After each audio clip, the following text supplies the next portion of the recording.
자, 여러분 안녕하십니까. 키마카입니다. 오늘은 2024년 대비 건축구조 테마 특강 문제풀이 강의예요. 이 OT 강좌죠. 자, 우리가 이제 총 몇 주차냐 그러면 이 9주차 강의 진행을 합니다. 이 9주차 진행은 뭐냐면 여러분 기본서 학습 들으신 분 손 들어보세요. 맞아요. 기본서 교육 강좌의 그 주제랑 똑같아요. 똑같이 이렇게 매칭을 해서 총 9주차고요. 그 다음에 우리가 그 주차별 학습은 어떻게 할 거냐 그러면 테마 이론과 문제풀이가 들어가는데 테마별 이론과 문제풀이 중에 요점 강의가 들어가요. 요점 강의가 한 10% 정도 되고요. 문제가 90%니까 주로 문제 유형이 될 거다 생각하시면 될 것 같고요. 한 주에 약 80문제쯤 됩니다. 다만 이 주차별 약간 다를 수 있어요. 때에 따라 약간 한 주에 뭐 50문제가 될 수 있고요. 한 주에 뭐 90문제가 될 수 있는데 어쨌든 약 보니까 720문제 정도 전후로 해서 한 주에 80문제 정도 진행한다라고 생각하시면 될 것 같고요. 그 다음에 자, 우리가 이제 기본 전체적 교육 과정인데 이 전체 교육 과정은 기본서 강의를 9주차 진행을 합니다.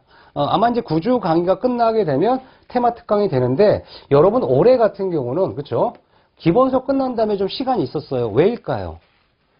왜냐 그러면 기본서 강의 끝나고 우리가 수업을 진행하려고 했는데 2022년 10월 달에 굉장히 많은 변경사항이 생겼어요. 이 변경사항이 생겼는데 이 변경사항이 우리가 이제 뭐 설계하중 쪽이라든가 뭐 기초 설계라든가 강구조 중에 일부 바뀌었어요. 근데 다행스러운 것은 강구조 같은 경우는 시험에 직접적으로 연관되는 것들 부분은 많이 안 바뀌었고요. 시방서 쪽이 많이 사실 영향을 많이 받은 이런 내용이었습니다. 하지만 어쨌든 기초 설계는 용어가 완전히 바뀌었고 설계하중 바뀌었고 그 중에 대표적으로 하중 계수가 여러분 뭐 1.3 윈드로도 많이 공부했죠. 이거 바뀌었어요. 몇으로 바뀌었을까요?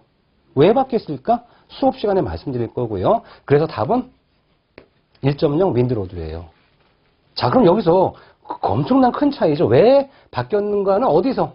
이론서에 설명을 해요. 그럼 여러분들 기본 이론 시간에 그런 얘기 했다 안 했다 했습니다. 그래서 아마 여러분들 그 교재를 제가 이 기본 이론 강좌를 테마 특강 강의가 개강되기 전후로 다시 촬영했고 그 다음에 교재도 우리 강의 노트 있죠. 여러분 그 현재 우리 키마카 강의 교재 갖고 계신 분 강의 노트 강의 기본서 말고 강의 노트라고 따로 있죠. 우리가 그 고시원문 출판사라고 하는 출판사에 판매되는 거 말고 키마카 자체 제작되는 강의 노트 손 들어보세요. 그렇죠. 요 분들한테는 우리 강의 노트를 구매한 회원에 한해서 별도로 제공이 될 거예요. 그 다음에 여러분이 수업 들으신 분들 중에 기본서 강의가 수업이 우리가 완강이 됐지만 요 개정된 부분 있죠. 개정된 부분을 업로드 시켜서 우리가 이렇게 현재 개정된 기준을 반영해서 다시 촬영을 했어요. 그러니까 여러분들은 우리 이렇게 개정된 부분이 있죠. 개정된 부분에 대해서 교재도 받으시고 기본서 강의 이제 들으신 분들한테는 개정된 내용도 확인할 수가 있어요. 근데 정오를 하려고 했더니 문제가 뭘까요? 워낙 많이 바뀌었어요. 특히 기초 같은 건 완전 개념이 바뀌었습니다. 그러다 보니까 야 이거를 정오를 하다 보면 더 헷갈릴 수가 있어요. 왜? 완전 내용이 바뀌었으니까. 그래서 키마카에선 이 강의 노트에 한해선 이렇게 변경된 수정판을 제공할 거고요. 향후에 이제 우리 발간된 그 출판 교재 같은 경우도 일부 이제 우리가 정오를 다 할 수 없으니까 일부분은 제가 학습 자료실에 이러한 내용이 바뀌었다라는 걸 제가 알려드릴 겁니다. 자, 그럼 다시 한번 말씀드리면 이렇게 기본서 강의가 개정되는 바람에 실제로 테마 특강이 보통 제가 약간 시기가 늦었습니다. 진행 시기가. 그 다음에 이걸 다 테마 특강은 개정된 걸 다 반영을 했어요. 용어 자체도 많이 바뀌었기 때문에 다 반영을 해서 테마 특강 강의 진행을 할 거고요. 그 다음에 모의고사도 마찬가지로 이제 당연히 개정을 반영해서 좀 더 충실한 시험 문제가 될 수 있도록 하고요. 자, 기출문제 풀이 같은 경우는 우리가 워낙 기출문제가 많잖아요.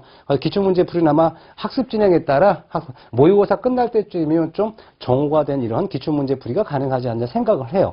워낙 그 정오가 많기 때문에 정오를 다 바꾸려면 시간이 걸리기 때문에 그냥 이 순서로 하시면 될 것 같아요. 만약 정오가 안 됐다면 기출문제 먼저 들어도 되는데 지금은 그 부분이 아니라 정오가 개정이 많이 됐기 때문에 기본서 이론 들으셔서 개정된 이론 들으시고 테마 특강 때 개정된 이론에 의해서 문제를 들으셔야 할 이런 문제가 생기신 거예요. 그래서 현재 여러분들 무엇이 바뀌었고 무엇이 시험 문제 유형에 적용되는 거는 테마 특강이 다 반영이 돼 있어요. 다만 우리가 이론 정도 필요한 부분들은 우리가 어디서 기본 수업 시간에 다 개정된 것들을 다 진행을 해요. 개정된 걸 다 진행하기 때문에 요 교재, 여러분들 강의 노트 구매 회원님들한테는 변경된 수준판을 제공하기 때문에 변경된 수준판에 대해서 여기 바뀐 부분만 새로 수업을 들으시면, 보충 수업을 들으시면 될 것 같고요. 여러분이 만약 기본 수업 만들었다 그러면 그냥 뭐 개정된 걸 그냥 지금 신청하시면 바로 다 들을 수 있습니다. 수강할 수 있습니다. 그래서 현재 여러분들이 뭐 이렇게 테마 특강 건축 구조 파트는 변동이 생겼기 때문에 이 변경된 기준을 반영하여 이론과 문제를 다시 만드는 문제를 풀어보면, 자, 특별풍화적 적용 설명으로 옳지 않은 거 사고 나왔는데, 자, 1번. 자, 기준에서 정하는 조건에 속한다면 바람으로 인하여 건축 구조물에 발생하는 특수한 영향들을 고려하기 위해 풍동시험에 따라 풍화종을 산정해야 되는 거고요. 두 번째, 주거조용 설계 풍화종과 외장재 설계용 풍화종을 산정하라라고 해서 우리는 항상 얘가 나오는 게 뭐냐면 주거조용과 외장재는 그 계산 과정에 약간 차이가 생기기 때문에 별도로 산정하라고 얘기하는 거고요. 세 번째, 중요한 조건이 나와요. 이게 중요한 조건 중에 하나가 뭐냐면, 자, 주골조, 뼈대죠. 이 주골조용 그 하중 산출하는 과정과 이 외장재가 약간 다르거든요. 왜냐하면 주골조는 잡을게요. 자, 이렇게 뼈다귀죠, 뼈다귀 이렇게 있고, 자, 이 바람이 이렇게 불 때요. 바람이 이렇게 불 때 풍상측, 풍하측이라고 있어요. 바람이 직접 맞는 건 풍상측이고요. 이렇게 넘어가죠. 넘어가면 얘가 풍하측이라고 그래요. 풍하측, 풍상벽, 풍하벽, 풍상쪽, 풍하측 이렇게 얘기를 해요. 바람을 직접 맞는 쪽은 풍상, 반대쪽으로 그 반대쪽은 풍하라고 해요. 풍하. 자, 그런데 얘가 이렇게 바람이 딱 불 때 외부의 압력이 있고 내부의 압력이 있겠죠. 이 바람이 불면 압력에 대한 변동이 생겨요. 그래서 우리가 주골조용 같은 경우와 외장재를 구분하는 이유는, 주골조는 우리가 풍력, 바람의 크기죠. 풍력에 영향을 받고요. 외장재는 국부적이에요.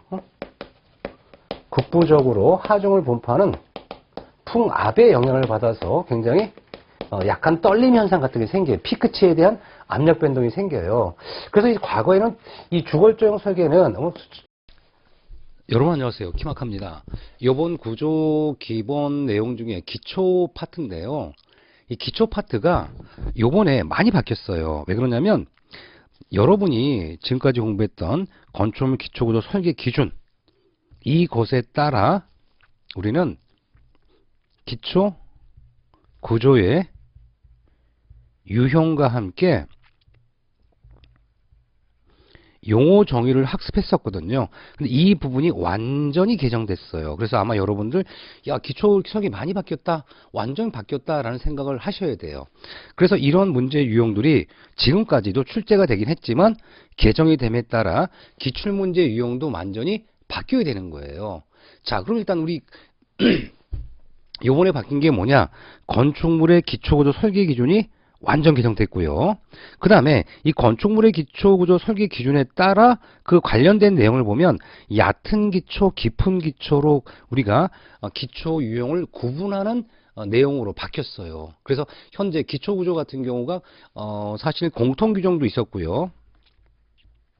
그 다음에 이 건축구조는 별도로 있었어요. 왜냐하면 이 건축물 자체는 뭐 토목이나 교량 같은 이런 거와는 달리 건축물에 필요한 기초 유형이 따로 있었다고 했기 때문에 주로 건축 파트에선 건축 기초 유형에 대한 것들이 공통규정과는 좀 다른 어떤 기준들이 있었는데, 요번에 기초구조 설계 기준을 바꾸면서 필요에 따라서 내가 건축에 필요한 것들의 공통 기준이 인용할 수도 있는 것들이 있고요. 그 다음에 기초 설계 기준에 이제 얕은 기초, 깊은 기초 설계 기준이 있는데, 그 기초 설계 기준의 일부는 이렇게 우리가 가지고 와서 이 기초 설계 기준이 연결돼 있어요. 그러니까 기초 설계 기준이 건축 쪽에 독립적이졌다가 지금은 우리가 건축에 꼭 필요한 것들만 집어넣고 나머지는 공통 규정을 인용하는 이런 방법으로 바뀌었어요. 그러다 보니까 아마 여러분들 지금 공부하신다 그러면 적절히 공부하시는 거고요.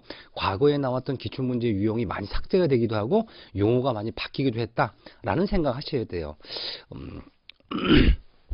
자, 그럼 기초 용어 정의가 대분류가 바뀌었어요. 이 대분류는 뭐냐? 얕은 기초와 얕은 기초라고 유형을 정하자라고 했고요.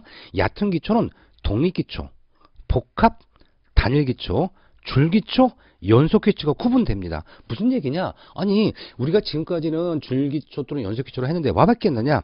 단면을 보면 단면에 이렇게 기초 바닥이 있고요. 푸팅이죠. 여기 기초벽이 있어요.